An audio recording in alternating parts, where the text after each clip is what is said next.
Chapter 70, Where the Flow of Force Leads. The direction where the flow of force was heading was not to the parts of the armor they had been searching through until now, but to a collection of various other classified items. Logan followed the force, and upon closer inspection he realized it was led by a pair of gray metal boots made of an unknown material, lacking any distinctive features. What is this? Logan wondered, feeling no magical power coming from the boots, which seemed obscure enough to doubt if they were artifacts at all. But the moment he picked them up, a subtle vibration transmitted from his fingertips and he felt an odd sensation. Is something blocked? The boots seemed to continue absorbing the faintly dispersed force, and the vibration was just perceptible enough for someone with his special senses. Maybe. It's a jackpot. Filled with vague expectations, Logan immediately infused the boots with his force. As if they were waiting, the boots began to suck in his force. Oh. Initially, his expectations grew larger as the force was sucked in violently like a waterfall. However, as it continued to grow intense without any signs of stopping, his face could not help but turn grim. What the? He hurriedly tried to put the brakes on the force pouring out like an ebbing tide, but the flow created by the boots was too strong. Forcing it might cause internal injuries. He thought it was a jackpot, but it turned out to be a mishap, or possibly even a trap. Eek! Logan decided to give it a try, injecting as much force into the boots as possible. He had a mind to destroy the boots outright, and at the moment Logan's expression turned from blue to ashen pale. With a sound in his head like something breaking, the boots began to release the force they had absorbed. He felt like he had drunk the water of life just before collapsing from exhaustion. Logan looked at the boots he held with a bewildered expression. What is this? Despite feeling mocked, the powerful force he covertly felt within the boots dissolved his frustration like melting snow. There was no reason to hesitate. Logan immediately tried on the boots. They're a bit big, aren't they? As soon as he thought that. Whoa. The boots sucked in his force, rapidly shrinking to fit his feet perfectly. Despite their heavy metallic appearance, they felt weightless. And that moment, Logan intuitively understood the abilities of these boots. Increase in physical agility and reaction speed by 30%. Triple mid-air jumps, climbing, size adjustment, self-repair. It was as if the force that returned to Logan whispered these abilities into his mind. It must be some magic unknown to him, if that's the case. At the very least, it's an artifact of 4th class or higher. A treasure more outstanding than any other artifact remaining here. Such a big find. Just as he was about to cheer. It's 10 minutes ago. The knight's warning call came from outside the passage. Logan, suppressing the laughter that was about to burst, had no choice but to hastily leave the warehouse. Those boots. Are you wearing them? Yes. Measurement grade. Less than 1st class. Huh? Are you really okay with this? The knight looked at him as if he was a fool like no other in the world. Please convey my thanks for the Count's grace. Logan sincerely smiled with gratitude. Just a sturdy pair of metal boots, so that guy is still staying in his lane. Receiving the report from his knight, Roger Vipros smiled faintly. Then a subordinate cautiously asked, "Shall we cancel the plan then?" No, he must still pay the price for making a fool of me. The faint smile soon held a chill and was directed towards someone absent from the room. Even if that person showed gestures of reconciliation, there was no mercy in Roger Vipros's dictionary. A cunning bastard. The swordmaster sent his greetings on his birthday, which was unusual given they seldom interacted. And just so happened that his disciple was there at the event. No matter how he thought about it, he couldn't shake off the feeling that he had been played by the other's schemes. Sir, he's set to leave immediately. Then we should. What? He's determined to mock me to the end, that man. 3 days left of the party. Could the person who brought shame on Roger on the first day possibly take all the artifacts and just leave? Before worrying about the rumors that would spread, it was unbearably humiliating for him personally. Tell him clear, don't kill him, but make sure you cripple him without leaving a trace, and make sure to retrieve his sword and artifacts. Understood. Is someone talking behind my back? Logan mumbled, feeling a sudden itching in one ear. Half a day had passed since he left Vipros, riding like a madman. By tomorrow, he would be able to enter the territory of what was once Sylvan, but now belonged to MacLine. Even if there are trackers, they won't chase me this far. No one would have thought that a welcomed guest would ride hard as if possessed after a formal farewell. Therefore, Logan could afford to leisurely inspect his newly acquired boots by a simple campfire on a bed of leaves. What exactly is this? How could such an item be buried there? Why hadn't Roger Vipros discovered the secret of this item? Though questioning one after another, no matter how hard he stared at the boots, they were not about to open their mouths and answer him. Really. Size adjustment, enhancement of physical abilities, mid-air jumping, and climbing. A mere artifact with 4 first circle magics applied would have been considered equivalent to a third-class artifact. Adding the extra benefits of the boots to it, it was clear that it was a treasure worth 1 or 2 levels higher. Haha, it's a great find anyway. He felt fortune had rolled into his lap unexpectedly. It was even strangely unsettling how luck seemed to come too easily. No. A good thing is a good thing. Intending to learn how to use them, Logan let go of futile speculation and put on the boots again. Whoosh! A momentary leap, and his body changed direction mid-air 3 times over. Now lighter, he cut through the forest like a whirlwind. Wahaha! The ability of the boots, which amplified his speed by a 30% ratio rather than a consistent strength, made him feel as if he had reached a new realm of skill. Elated, Logan drew his sword Lux and swung it into the open air. Swoosh! So began the nocturnal gymnastics. The endless golden sword dance continued even hours after Logan thought he had become accustomed to the boot's prowess. Good, very good. After acquiring Lux and now this treasure, it felt like luck was on his side. Thy name is now Boots of the Wind God. With that content thought, Logan sat down to meditate, a satisfying conclusion after gaining more than he desired. The peaceful mind facilitated concentration and eased the fatigue accumulated in his body from adapting to the boots, as consciousness expanded and contracted, sinking inward in a meditative repose. This meditation replaced sleep. To him it was now no different from relaxing rest. However, that tranquil time did not last long. A murderous intent, an eerie feeling struck Logan, who instinctively got up and stared westward. Could a tracker have followed me here? Without making a sound, he drew his sword. Fortunately, the silvery blade of Lux did not flaunt its brilliance under the dark night sky. Even though he hadn't fully recovered, his senses were slightly dulled, but thankfully the aggressors were not breathing, making them undetectable. Your senses are quite sharp. The altercated voice made Logan frown. Out of the western bushes, 4 masked figures appeared, dressed in pitch-black leather armor that seemed suitable for covert operations by mercenaries, with masks so tight even their hair couldn't be seen. Wearing all that, aren't you hot? It must have been quite a struggle coming from Vipros here. Logan provocatively let out, seeing them, but they did not respond. Do not kill him. As the command was issued from a masked one in the back, another raced swiftly towards Logan. How troublesome to come all the way here, a voice tinged with irritation. The leader disguised had his voice altered. His subordinates did not seem to bother. A voice certainly heard somewhere before, but there was no time to ponder who it belonged to. A common longsword approach, a sight usual in a bustling metropolis. However, the ferocity embedded within was anything but ordinary. A senior knight! They really did send trackers. The creeping pressure as the distance closed made Logan furrow his brow and swing his blade. Crash! What? The opponent's sword was sent flying and dug into the ground.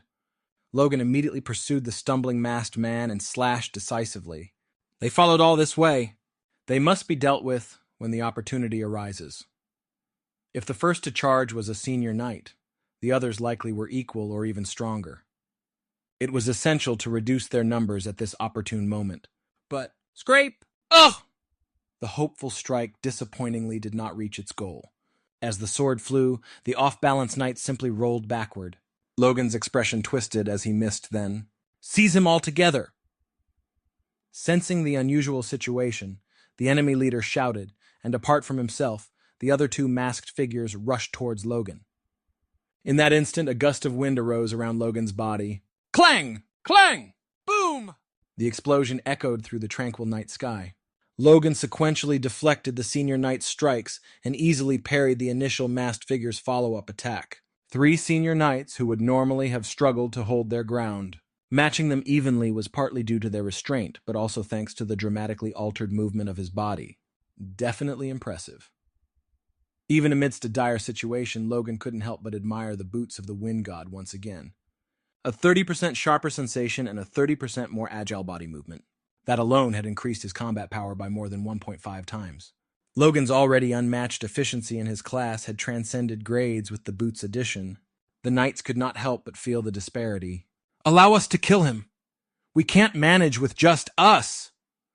The sounds of the masked men echoed urgently through the quiet forest night. The leader, who meant to observe from a distance, saw his struggling subordinates grind their teeth and moved into action. How shameful! The allegedly lurking masked figure vanished for a moment, and then suddenly emerged behind the chaotic battlefield. Swinging a plain-looking but nearly 2-meter-tall sword radiating silvery white force, he made a sweeping horizontal strike aiming for Logan's back. Boom! Ah! Logan instinctively parried the incoming strike from behind, which sent him skidding backwards. Seizing the moment, the trio of knights targeted Logan. However, swoosh! Scrape! What in the world? This guy? Huh!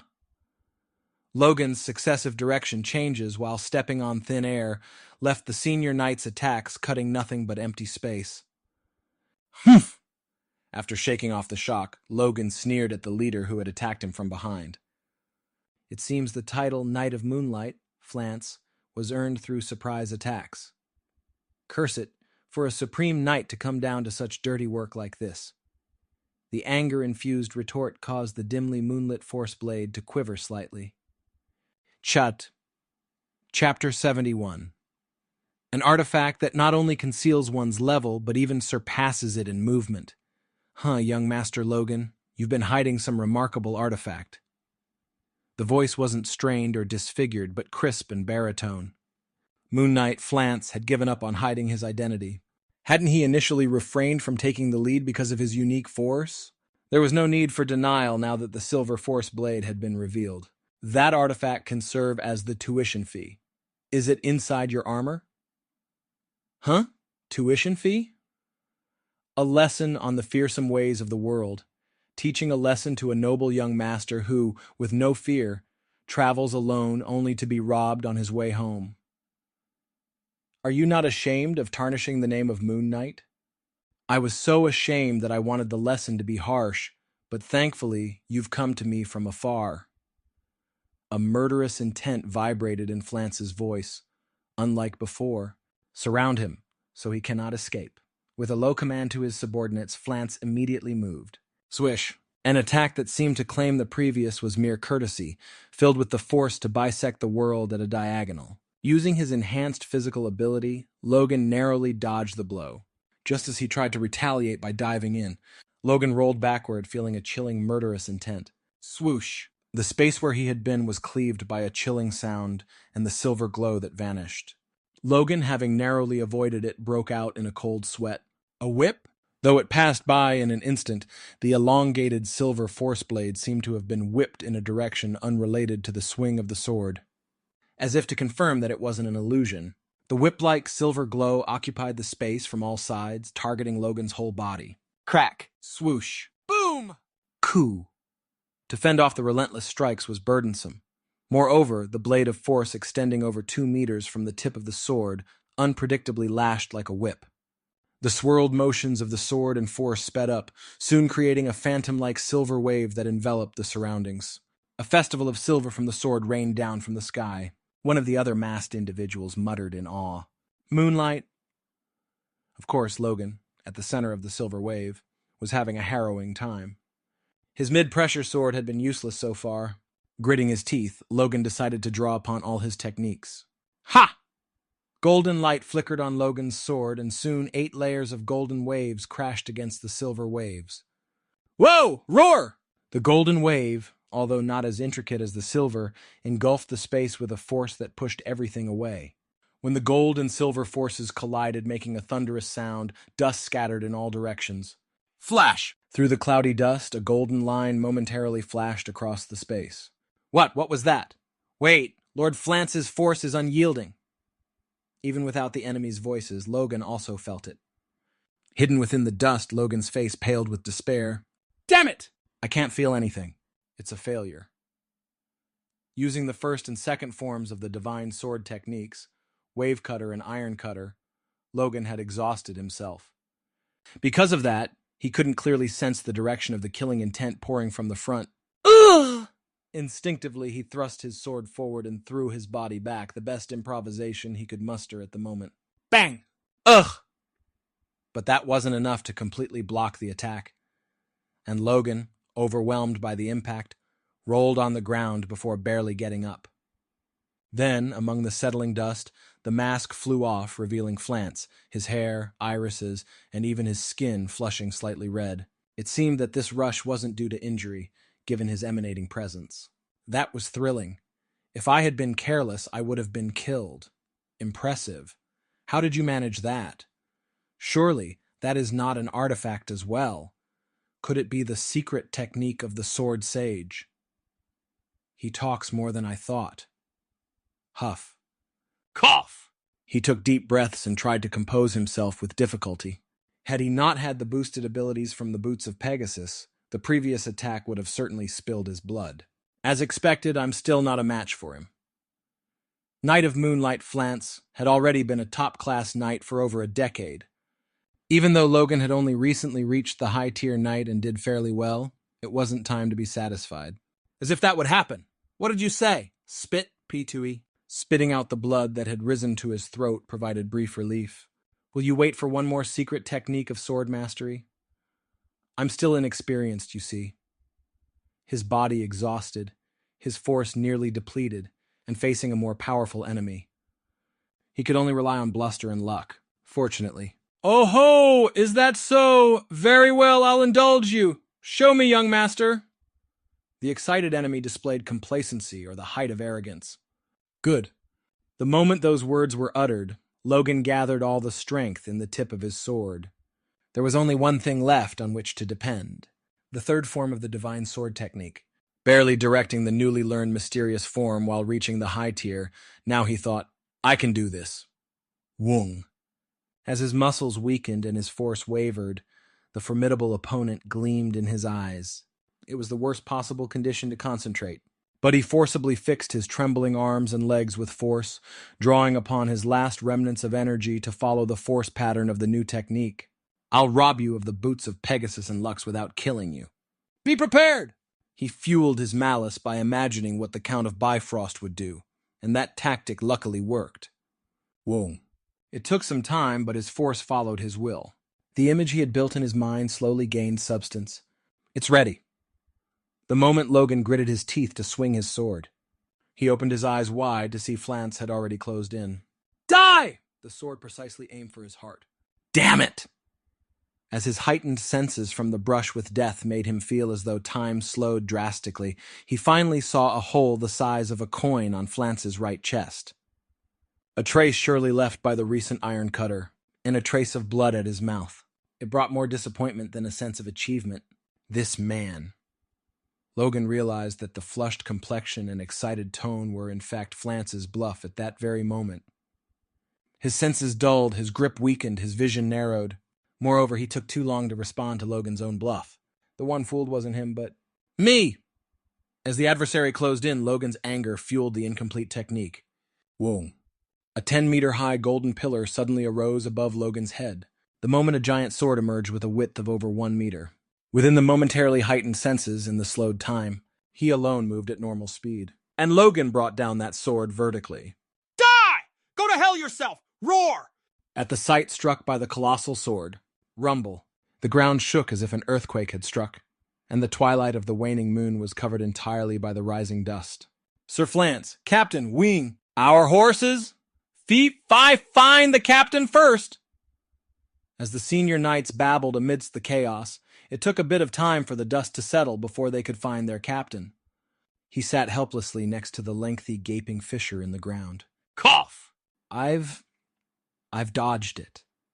We should have died together. Despite coughing up blood, the highest-class knight kept muttering the same words, unable to look away from the fissure, haunted by the vague terror that one feels when confronted with the unknown. Cough! Thud, thud, thud. Atop a galloping horse, Logan continued to spit blood.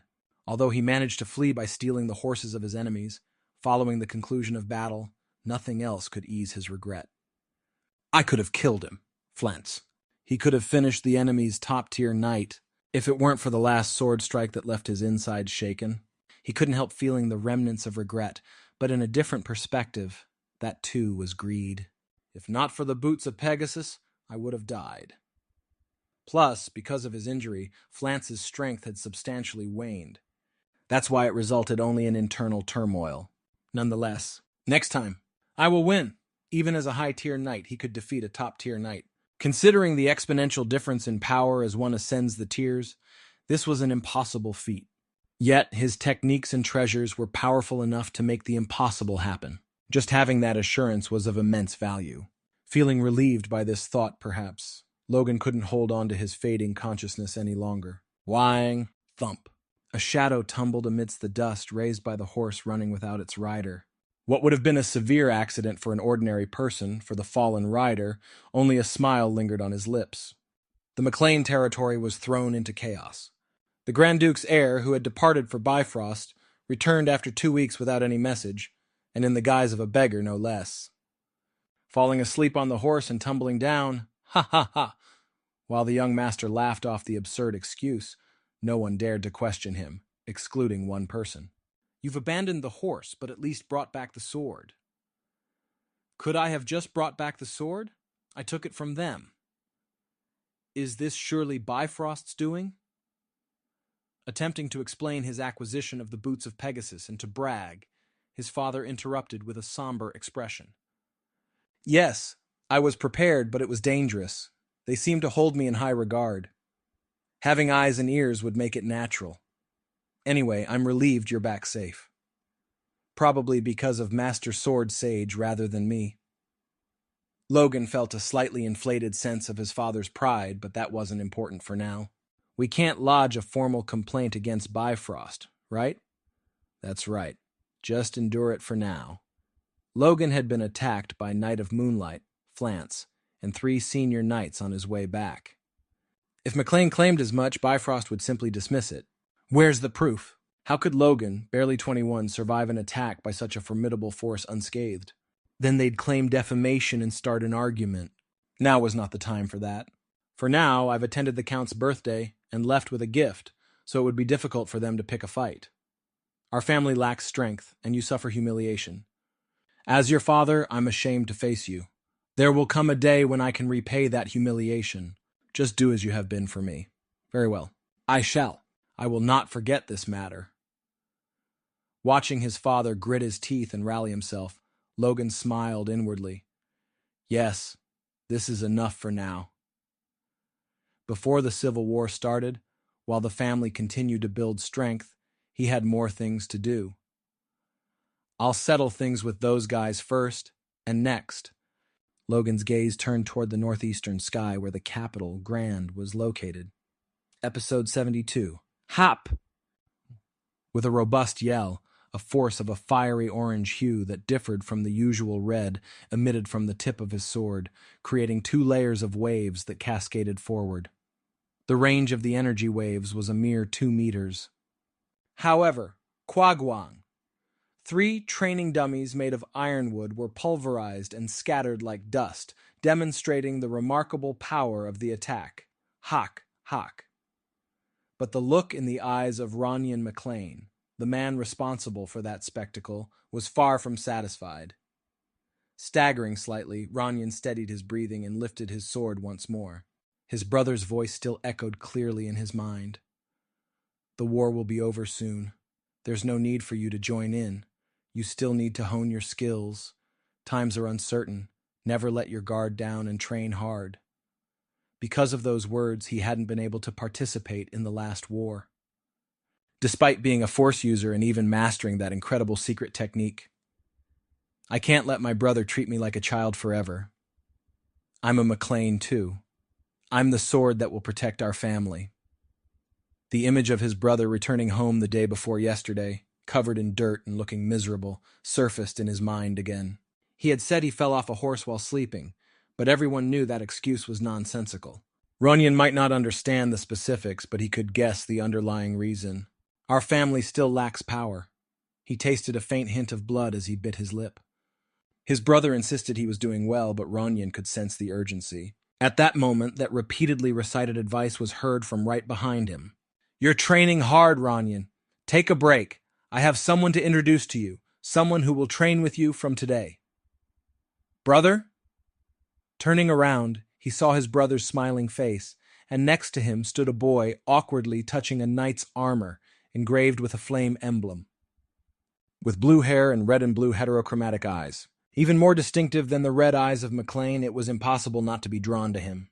He's recently awakened and has spent some time gathering and adapting to his force. Since he's the same age as you, you'll be good stimuli for each other.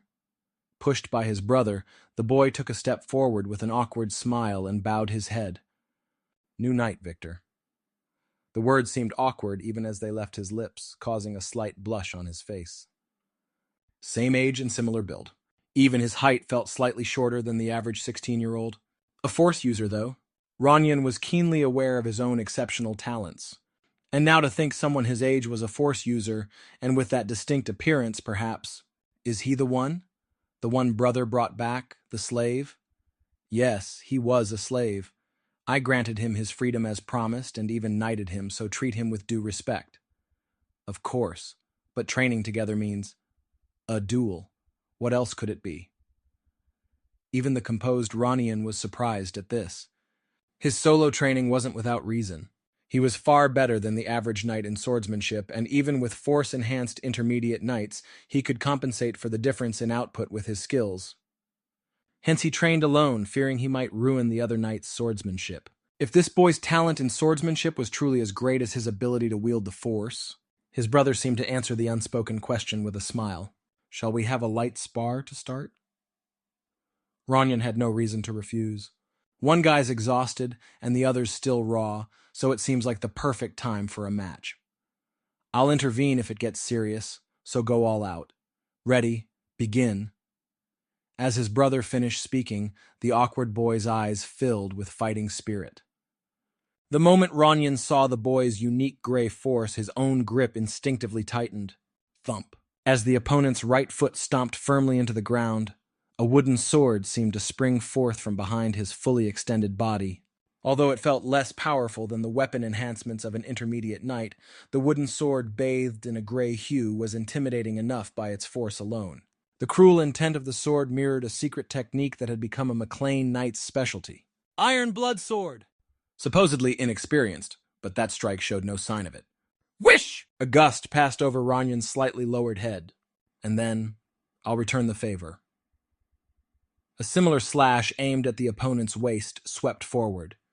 A full-force strike missed, and a counterattack came in its place, expecting the opponent to crumble or at best barely block and retreat. What? Instead, the boy leaped high, rotated in midair to avoid the offensive, then capitalized on that momentum to bring his sword slashing down.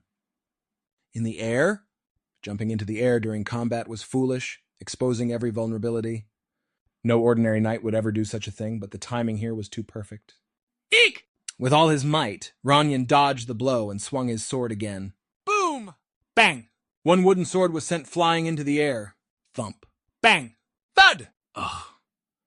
The 2 steps back from the collision's recoil and the aching pain in Ronyan's hands felt unfamiliar.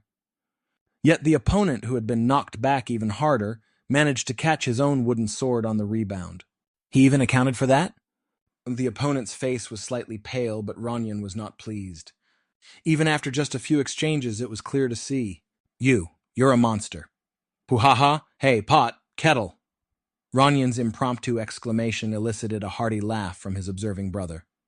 Feeling slightly embarrassed, recalling that's what he often said to other knights, his face warmed up, but a sense of satisfaction outweighed that. Let's do this properly. To have a peer with whom he could engage in such close combat. He had never felt such competitive spirit since he learned swordsmanship. That feeling must have been mutual, as the grinning boy rushed forward once more. Ronyan liked that belligerent spirit. At least for this moment, the frustrations and hasty feelings evaporated. Unbeknownst to Ronyan, he too was smiling just as brightly. Bang! Thump. Bang! Whack! Damn it, watch the fist? What about it? We'll see about that, you brat. Pfft, indeed. Logan watched the duel between the two youngsters, smiling contentedly. The encounter of two geniuses from the first meeting seemed to have a synergistic effect. Victor, having trained for weeks, was now tailoring the iron blood sword to his own style. Ronyan, who had previously made a mockery of knights within fixed techniques, was starting to break free and move more fluidly. A wild and unrestricted sword meeting a controlled and precise one, each absorbing the other's strengths, slowly changing every moment. Also, as their fighting spirit intensified, Logan could feel even their forces subtly evolving. Perhaps the future aura users will become the mainstay of the family's forces sooner than I thought.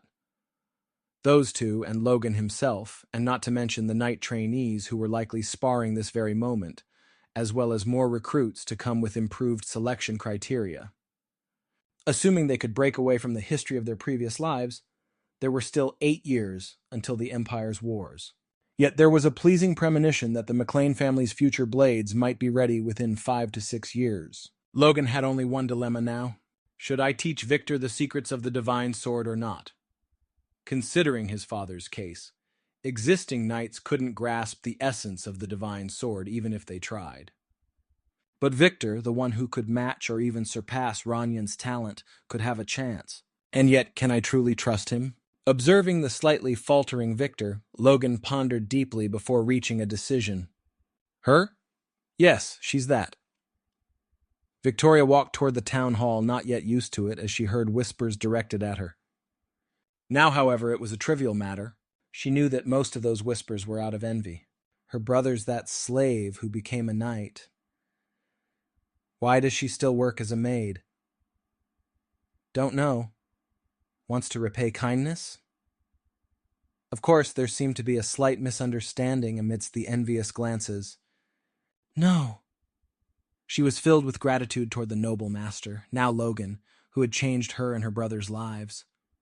Even though her brother had become a knight and obtained a house for them to live together, receiving a salary they couldn't even dream of during slavery, Victoria continued as a maid out of more than just gratitude. I can't be a burden to my brother anymore, Victoria vividly remembered. How, when they were very young, she was carried on her brother's back as they ran wildly through the mountains, escaping. Her brother, barely older than her by 4 years, always bruised and bloodied because of her, perilously hunting or begging for food.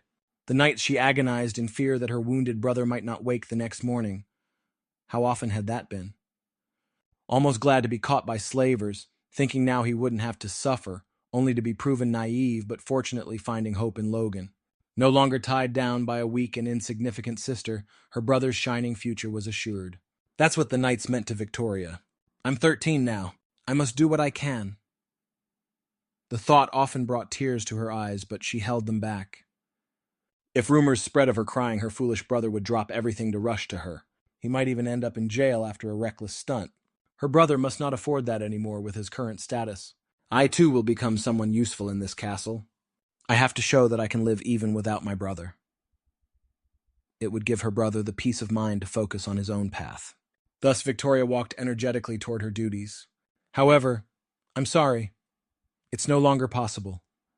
The others are uncomfortable with you being a knight's sister, and you are so young. The words of the head maid shattered Victoria's tender heart. I'm truly worthless. On her way home, tears inevitably fell. Trying to hide her crying, she wiped her tears with her sleeve and looked up to the sky, but tears would not stop easily. Moreover, Victoria's short stature was an issue. Often mistaken for around 10 due to her height. She didn't even reach the waist of one of the tallest and most noble people in the castle, a young man with red hair. Hence, her tear-stained heterochromatic red and blue eyes happened to meet a pair of red eyes. Victoria, what's the matter? Oh no, Lord Logan, just got something in my eye. Sniffling. Quickly wiping away tears, she repeatedly bowed her head. Although the excuse was too flimsy for anyone but a fool to believe. Did someone hassle you? No, that's not it. Or is there something bothering you? Definitely not. Well, tell Victor, if there's any trouble. No, please, don't tell my brother. Her pleading voice held Logan's steps. I have my own issues to deal with, not that it's necessary. After hearing Victoria's plight, Logan silently smiled. Her sentiment was noble, yet also a needless self-reproach. Emotional relationships, let alone interpersonal ones, aren't sustained by one-sided giving. Victor, too, had found the will to persevere in harsh life thanks to Victoria. However, such ideas were beyond young Victoria's grasp. So, you are too young to determine what you can or cannot do. From now on, try to find your role. By learning various things, someday you will find something that can aid both your brother and yourself. Really? Of course. Right now, bolstering her spirits was enough. Or so he thought until, can I learn to move those dirt puppets with yellow strings like that? If I had a strong puppet like that. What? Victoria was pointing toward Grick, Clayton's apprentice, busy with a golem at work. The MacLine town was declared complete, yet with many trials and errors, adjustments were numerous. But this sight drew a curious question. Yellow strings? Do you see yellow strings?